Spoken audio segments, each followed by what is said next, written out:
Also tonight, Singapore's key exports suffered a surprise fall last month. They had been forecast to rise. The full story in our business reports. But first, authorities say investigations into the riot in Little India are largely complete.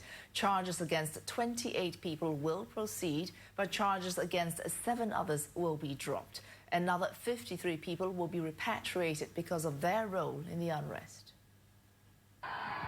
Just 9 days after the Little India riot, police say they have substantially completed investigations. This after interviewing nearly 4,000 people, of which 1 in 10 was called up for investigations. Of these, 35 people were earlier charged in court, but 7 people have had charges against them dropped.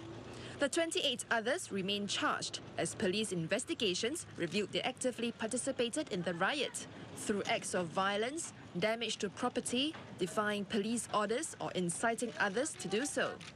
In a second category are 53 who will be repatriated. The 52 Indian and 1 Bangladeshi nationals will not be allowed to return to Singapore.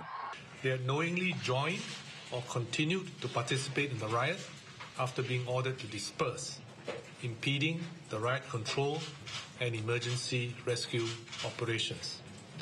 Their actions and conduct had threatened public order, thus making their continued presence in Singapore undesirable.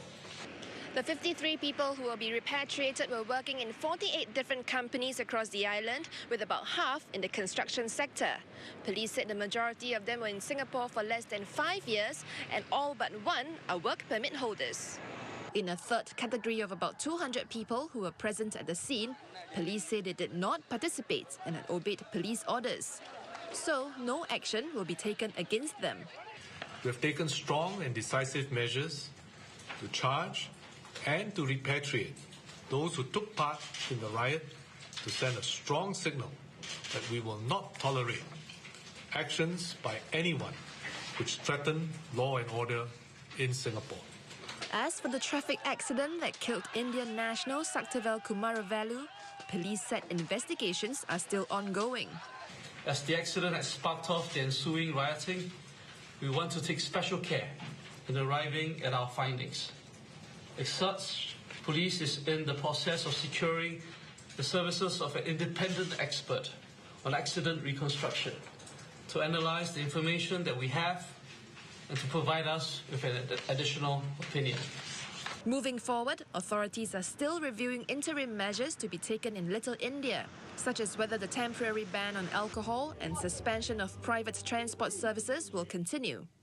Police are expected to announce midweek the revised measures, which will likely remain in place for the time being. Mr. Teo said long-term measures will be considered after the Committee of Inquiry has published its findings and recommendations. The 7 Indian nationals who have had charges against them dropped were released this evening. 6 of their employers were at court to meet them. One of the bosses said he was happy that his worker, Salva Rasu Danapal, had been cleared.